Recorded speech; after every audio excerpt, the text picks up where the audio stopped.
want to welcome you here to this course so graciously provided by the SLT Scrapbook today. If you're at all familiar with me and my work, you know that I believe in the power of music and in play. So in the spirit of that, I'd like to just open with my hello song. Hello, everybody. Hello, everybody. It's nice to see you here today. Hello, everybody. Hello, everybody. It's nice to see you here. We'll say hello to something that we can see in our environment. Hello to the floor. Hello to the ceiling. Hello, hello, hello, hello. Hello to the window. Hello to the door. Hello, hello, hello. One last time. Hello, everybody. Hello, everybody. It's nice to see you here today. Hello, everybody. Hello, everybody. It's nice to see you here. Okay, before we get started, I would like to just take a moment to let you know that I am a practicing pediatric speech-language pathologist focusing on early intervention in the state of California. I'm the creator of the Learn with Less curriculum, the basis for which is outlined in my best-selling books, Understanding Your Baby and Understanding Your Toddler. The Learn with Less curriculum also exists as both a live and local, in-person and virtual offering for families provided by myself and a group of licensed facilitators. I am the sole recording artist on my musical album, which is where that hello song comes from, called Strength in Words, Music for Families. As the creator of the Learn with Less curriculum, I do receive royalties and collect licensing fees.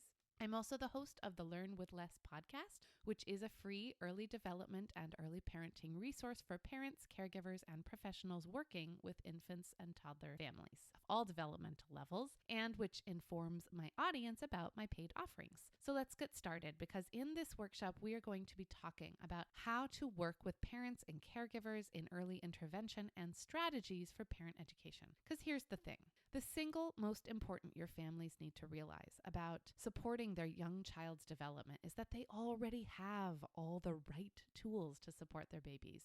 They just need to know how to use them. So all around the world, educators and therapists working with families with infants and toddlers are moving to a more routines-based intervention approach. Now, essentially what that means is that the research is finally catching up with what professionals in early learning and early childhood education have known for a long time, which is that tiny humans must be supported by responsive caregivers, and they do this best in their natural environment. Now, in the first few years of life, children learn through a process of observation, by observing others, imitation, right, starting to imitate others, and interaction, interacting with objects in the environment and with other people in the environment. And everyday routines are those common threads that help children make sense of the world and help them learn about basic concepts, about vocabulary for things around them, about how their bodies move and how the world feels, and about how to socially engage with others. So, when parents and caregivers can learn to maximize the everyday routines and everyday objects they're often already participating in and using, they can unlock their potential and boost development. And this, in turn, gives them the peace of mind they crave. It empowers them to do the big job of parenting tiny humans. They get to combat the overwhelm of early parenthood. Now, parenthood is that great equalizer, and no matter where your families come from, what language or languages they speak, what socioeconomic bracket under which they fall, or whether a child is developing along a typical progression or whether she falls outside the norm, there is one single thing that we all need to realize. And that's that when you can help families learn to recognize the tools they already have to boost their young child's development, you're able to help them maximize the time they have with their babies. You help them feel empowered to get it right, and you're able to help them unlock the power of everyday routines like a diaper change and everyday objects like a paper roll to figure out how to support their tiny human and boost all areas of development. But there are challenges in learning how to do this, of course. Challenges like, how do you establish a relationship quickly and get buy-in from parents and caregivers? How do you convey to parents that they are the agents of change in their household? How do you guide and support parents to understand what play is all about? How do you come up with new activities for each session? And how do you help parents see that they can use what they already have to support their child's development? Now, if anything that I just described seems familiar or rings true for you, then you're in the right place. In fact, let me give you a taste of what we're going to cover on today's presentation. I'm going to go through my 4 pillars of play, talk, sing, and move to help you guide and support parents to support your children. I'm going to show you how to establish a relationship quickly with families and get immediate buy-in from parents and caregivers using my LEARNS framework. I'm going to show you ways to work with what you and the family already have so you can follow the child's lead and create interaction on the fly instead of having to come up with new activities for each session. And I'm going to help you convey to families the ways in which they can become the agents of change in their own homes. But before we get into all that, I just want to talk about why you should pay attention to what it is we're going to be covering. What is the actual goal of early intervention? Now, the ultimate goal here is to build family capacity, competence, and confidence. So let's talk just briefly about what all that means, right? Let's break it down. Building up family capacity within the context of family-centered practice involves reinforcing existing parenting abilities, right? So helping families see what they're already doing and doing well. Promoting the development of new parenting abilities, so helping them see new ways they can engage with and maximize interaction with their small children.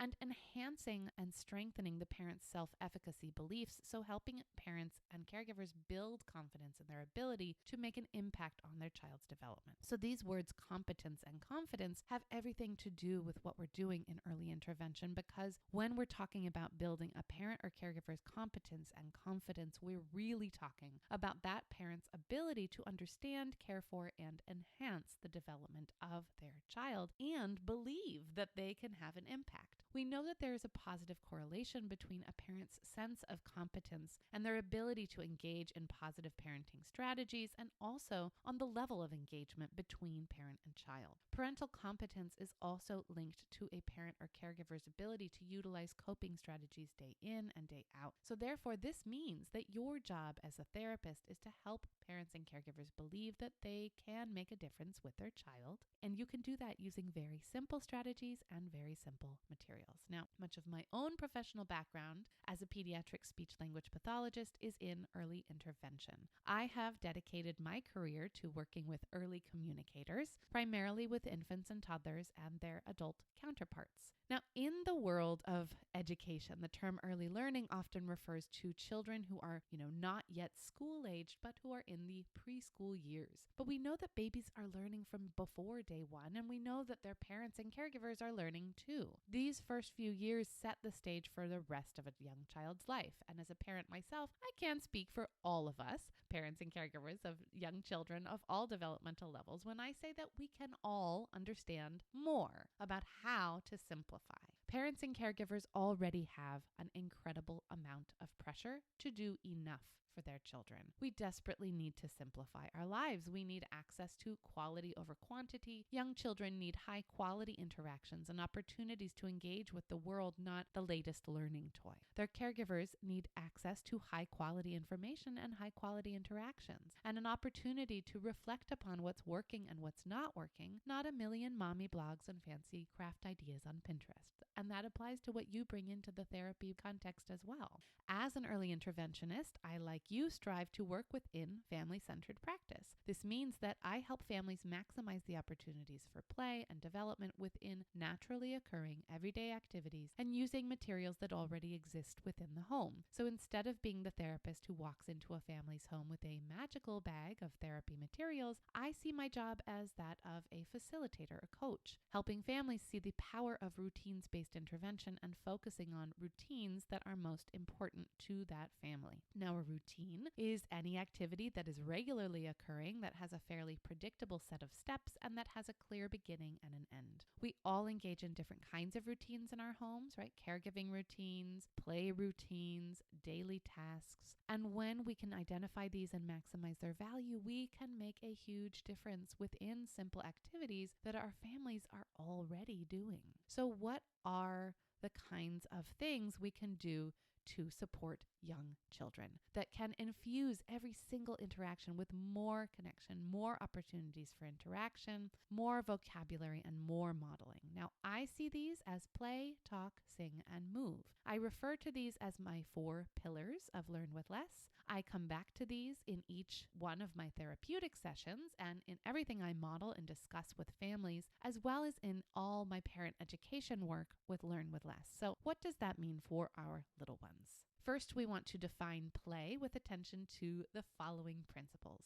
So open-ended play, meaning we want to encourage caregivers to engage in exploration of the environment and of everyday objects. And being playful can simply mean exploring, experimenting, and offering varied environments and varied objects. Most importantly, we want to help adults see that being playful is a different way to look at what we as grown-ups come to define as play. Many adults come into the idea of playing with their child as following a set of rules of a game, like we hit the ball, we run, we score, or as a procedural exercise, right? We open the book, we read the page, we turn the page, repeat. So encouraging caregivers to play with no specific end goal in mind can really require them to reframe their entire thinking. Now, of course, in a therapeutic context, you are going to want to weave whatever skill you're working on into that play. So whether it's turn taking, eye gaze, joint attention, imitation, gesture use, first words, or building on existing verbal language, we want to create an environment where the caregiver is encouraged to be flexible and accepting of what is happening, what might happen next, and what their child is doing. And finally, within that play, of course, we want to ensure safety with a variety of materials.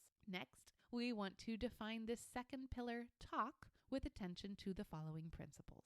We want to help caregivers recognize that just by having discussions with their potentially pre-verbal baby or toddler, just by making observations alongside their child, they are creating a language-rich environment. We want to encourage them to engage in the gold standard of early learning, repetition with variation, which we'll talk more about in a few minutes. So helping them see the value in all those everyday experiences like the diaper change and the sitting down to a meal or the bath or the waking up or going to bed routine. All those are opportunities for repetition and tiny variations they can make with a change of pace, with a change in attention, with the addition of a choice-making opportunity, with a little song and so on, that's the way to go. We also want to help them remember that the drill and kill kind of what's this labeling that many parents get stuck in because they want their child to show them how much they know is just one of the many reasons we communicate, right? Labeling is just one way we can talk about things, but so is asking questions, so is making requests, so is greeting, and so many other parts of joint attentional acts and socially interactive acts and behavioral regulation acts. And we want them to recognize that we all communicate using a variety of means and modes, not just with words, but all those precursors to language and all those additional ways like eye gaze and facial expression and gestures and moving closer to an object. We want to help them recognize that modeling our own curiosity, talking about our own feelings, imitating their vocalizations and verbalizations and movements are all supporting various areas of communication. And finally, we want them to realize that they are the primary language models. They are the ones modeling what they want their child to then imitate. So not only do we want them to model a wonderful variation of vocabulary and the formation of sentences, etc., but we also want them to model positive behavior, positive communication styles, and we want them to talk to their children and around their children in ways that they want their children to eventually do to them. And now we come to sing, the one people often have the most trouble gathering resources and just doing. But we want to give families the chance to realize that this pillar of sing doesn't necessarily mean singing every day and in every way with their child. There are so many ways to be musical with young children. But because music is so powerful, I really encourage you to give them ways to just feel at ease trying things out by modeling your imperfection as well and using music to add a silly element to a simple routine like the diaper change, right? Stinky diaper, it's time for a new one. Or, is there a poo-poo in there? Is there a poo-poo in there? Was it on the air or is there poo-poo in there? We want to help them see that simply by adding you pooped, you really, really pooped is adding joy into a routine. And just by using a melody or a change in pace or rhythm, we can distract a child or engage a child using musicality. We also want to encourage them to remember that rhythms are everywhere, that nearly everything can become a percussive instrument, and their child playing with a bowl and wooden spoon is a musical experience because they can make music with what they already have. This might mean they have a few lovely instruments, a wooden drum, a few maracas, but they might also have a poster tube full of dried beans or an upside down laundry basket, and you are here to show them how to make use of all of those. Finally, we want to define this last pillar of move with attention to the following principles. Movement is life. Their child learns about everything by learning how their body moves, where it is in space, by solving the problem of how to balance and lift and figure out elements of force, of gravity, and of becoming the scientists that they are through movement. So we want them to remember that even with a tiny baby or a child with motor challenges, they can consider various movement planes, whether it's during tummy time or a dance party or a lullaby, whether it's to stimulate or to regulate. And exploration, which is learning, cannot be contained. So we might have some movement in and out of the location where a session started. We might be sitting up or laying on the floor. We might be mouthing something or exploring how one surface is different from the next. So if we want to get immediate buy-in and engagement from parents and caregivers, I want to share a few of my secrets for doing that using my LEARNS framework. The first tenet here is listen. Listen, observe, and wait. We spend so much time in the didactic seat teaching, therapizing, lecturing, giving our expert opinion, educating. Of course, this is a big part of your job, but just like your little ones, parents and caregivers need to feel heard. Not only do they need to feel heard, but they also need to be provided with the space to reflect, to observe their child, and to be given permission to say, I can do this. So the first step in doing that is modeling to them that you are going to provide the space to listen, not only to them, but to their child. You're all going to participate, not just the therapist-child dyad, but also the caregiver-child dyad and the therapist-caregiver dyad. This is a place where we all participate, each adult with each other as well as with the child. In fact, the children in many ways in your care may decide what's going to actually happen in the session. You might have a goal, but the child can often lead the way. The child might create the lyrics of a song you sing, the direction of the conversation, and even the materials you use. You are not only the therapist, but also the facilitator. And what does it mean to facilitate? Verb, to make an action or process easy or easier. You are simply setting the stage, and whatever happens, you bring it into the therapy session. So if you hear babbling during a song, the sound the child makes will likely make it into the song. If you give a child a choice of two objects, you might hold it up and whisper to the adult, let's wait just a few more seconds before you give another prompt. If you see the child becoming overwhelmed, you might slow down the song that you're singing, for instance, and offer them a turn with something. The second tenet is engage with play. We spoke about that first pillar of play earlier and how we want to really help families see the power of open-ended play. In order to create an environment in which both child and caregiver feel they can explore and be playful, what do we have to do? Model playfulness. Follow the child's lead. Model flexibility for the caregiver. Model turn-taking. Model waiting. Model the serve and return interaction that we know is so powerful in this context. That's really what the therapeutic context and any parent education context is all about. Providing the space and the structure to bring in the child's interests and actions, to comment upon them, to build upon them, to sing about them, to imitate them, to value them. So remember, it may be the child that drives the process. Each time that child engages with an object, you're facilitating a way for the adults to also find a way to bring it front and center. One of my client families recently stated to me, play kind of happens wherever it started in our house at this point. So if there's an interest, we just follow through and try to build language around it. Whenever we can, whatever we can demystify about what he's doing and give words, we do that. And if there's a melody attached then, even if it's one we made up badly, we do that too. When you can show families that this is play, that's very powerful. Now the third tenet, accept and interpret.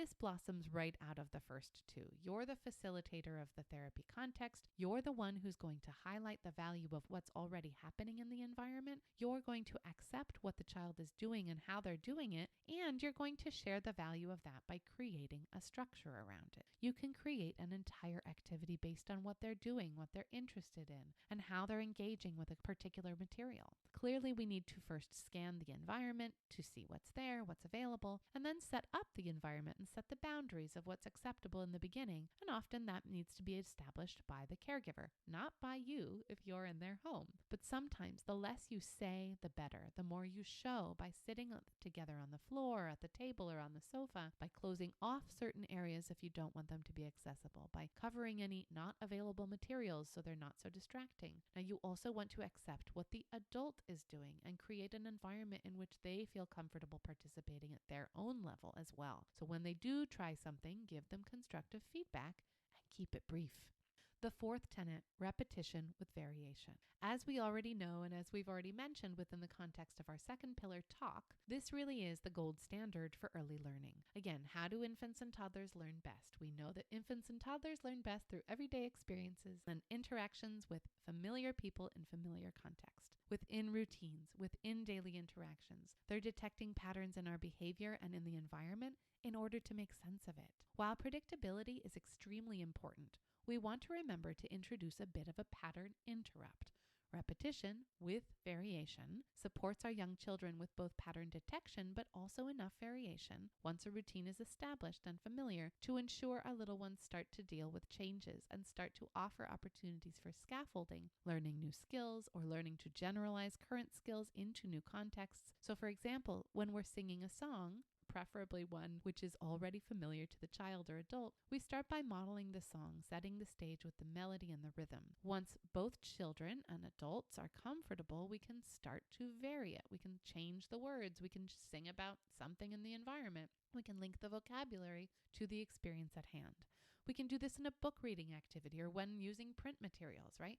Bring out a familiar book and give opportunities to engage in various early literacy behaviors, exploring the material, whether that's mouthing or turning the pages or pointing to pictures, building narratives like wondering aloud, making comments, asking questions. We can do this in any number of activities, daily routines like changing a diaper, making dinner, bath time, etc., and in any activity which is highly predictable in nature. And that is what the structure of your session provides, the opportunity to build upon familiar routines with often familiar objects and with familiar people, and for you to show your families that they can do this. They're already doing this, and here are new ways for them to do this to support their child's learning. The fifth tenet we alluded to a bit earlier, navigate using basic materials. Now, the way forward in early intervention and routines-based intervention is not about you getting to show off all your cute therapy toys or getting to use your laminator. For every single material you use, if you bring it into the home or if you use what's already there, try to think of the most basic version. In our use of everyday items, we are educating caregivers that they don't need what you have. They can use what they already have in their own homes, regardless of how much or how little they have. Your clients are a diverse set of caregivers and children who may or may not be accustomed to playing with a variety of materials. They may have started your session already having spent the morning in a cardboard box or the kitchen cabinets, or the caregiver may be completely opposed to their child using their kitchen as a play space. And the latter, that's okay. That's their right. So if they're just not comfortable, find another way, another material, another space. Remember, we're building up family capacity, family confidence, and family competence. You're making attempts at creating an environment for exploration. You're providing examples for ways they can engage with their own children. You're giving them ideas about how they might generalize at home or when you're not there. You're showing them examples. You're not giving them the right way to parent. Your model and your structure provides them with a new set of eyes, a new way to see what they already have and what they can use and do should they wish to implement that without you. They may start to see over time that controlled chaos is maybe sometimes okay, that mess is not always terrible, or that they can create mess in ways that are more comfortable than others. And they may start to see that the value of those little moments in between are actually incredibly powerful. And finally, the sixth tenet, simplify. not only with the materials, but also with your words and with your body. Show, don't tell. Use your body to model what you want others to do. Pause expectantly for the adults as well as for your child. We've already covered so much about the role you can play and the ways in which you can infuse more play, talk, sing, and move into your interactions with families so that they can see the simplicity of this approach. But you might still be wondering, what kinds of materials can I use to follow the child's lead? How can I create interactions and address communication goals on the fly instead of having to come up with new activities for each session? Well, let me give you just a few simple ideas to help you imagine the types of everyday objects you might offer your clients to explore and manipulate. All right, take a look at these simple items, which can lend in visual spatial development and perceptual motor development. If you hold an object and move it from one side of baby's head to another in their field of vision, or if a baby or toddler is determining what amount of force she'll need to exert in order to pick up and manipulate an object or bang it against another, or perhaps we simply want to figure out what it tastes like. Object permanence and turn-taking skills, right? Maybe we put it under a kitchen towel and hide it. Maybe we hand it to another person. Problem-solving skills. How does it work? How does my finger fit inside? How do I squeeze that? Receptive and expressive language. An adult can always add language. We can model vocabulary of all kinds, talk about what the child is doing, what the object looks like, how it moves, how loud it is, etc., etc. Use these with other items that provide concept development, right? Simple experiences with a variety of textures, etc. A few ideas that come to mind are a bowl with a tiny bit of water, a collection of leaves or dirt or acorns, etc. Taking turns to pick up any other item like a toy car or a chopstick or a pencil or a coaster with the tongs. Here's another great and simple example. These cows are from a milk carton, and you get the sense of how we can play a matching game. Look at size concepts. Put one on top of another. Put one under a block or a cup. We can talk about the letters, point out the cow, make it sound on each one. Here's another one. Blocks are great, but what about diaper wipe containers? Also great for stacking. We can build towers, say or sing the word up each time we add another one. Work on fine motor and perceptual motor skills. We can take turns adding another one and interacting socially. And of course, we can always model and expand on vocabulary. What words come to mind first for you? For me, up, on, another, more, on top, so high, boom, crash, off, down. And finally, this guy. Containers are the best. We can make patterns, make shapes. We can open and close using our very precise fine motor skills. We can interact together and take turns. We can talk about opening, closing, putting, making. We can talk about yellow and green, about different shapes or how long of a line we can construct together, and so on and so forth forevermore. All right, so here we are. Families need a guide. They want evidence-based information and ideas about how to help their children. That guide is you. Remember where they are, often overwhelmed, sleep-deprived, anxious, and needing to be reassured that they are doing all the things right. They all want to do enough for their children.